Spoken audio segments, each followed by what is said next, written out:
and perched within, we beg of thee, rise.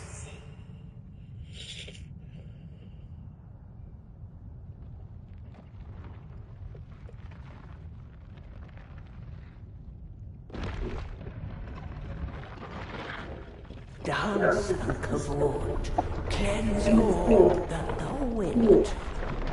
Cruelty, woe, and those who plague the tower. Cleanse away the strumpet's vile progeny.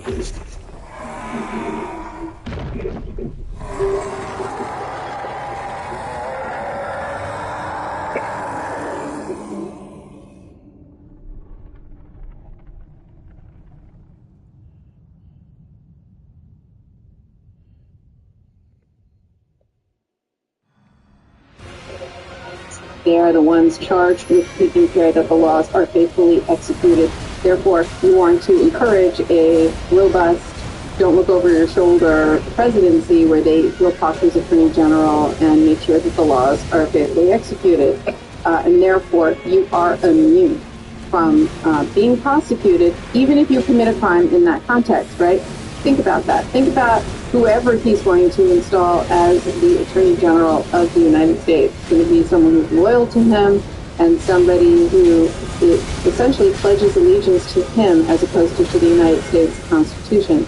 If he asks them to commit a crime on his behalf, go after my political rivals, go assassinate, go shoot someone, they can be prosecuted for it.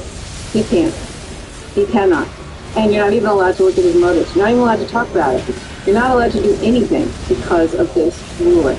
He is absolutely immune from crimes if it had anything to do with his core constitutional duties. Now, I know a lot of people say, why didn't Tanya Chutkin, the judge in the district court, make a record below about what's official and unofficial, and then we wouldn't be wasting all this time now that we're going to have this mini trial, and we'll talk about that in a minute.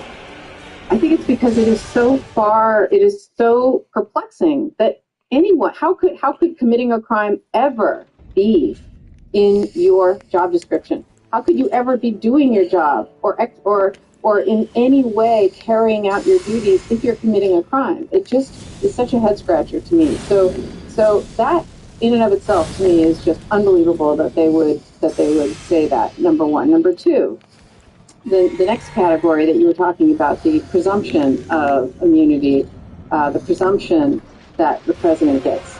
Once again, yet another thing let's elevate him to a status that is above Supreme Court justices, that is above members of Congress. They're supposed to be separate but equal. You're not supposed to have one that is higher than the other. And this is very interesting that the Supreme Court is essentially consolidating power in one branch of government. And interestingly, there's another case that came down this week that overruled something called the Chevron doctrine.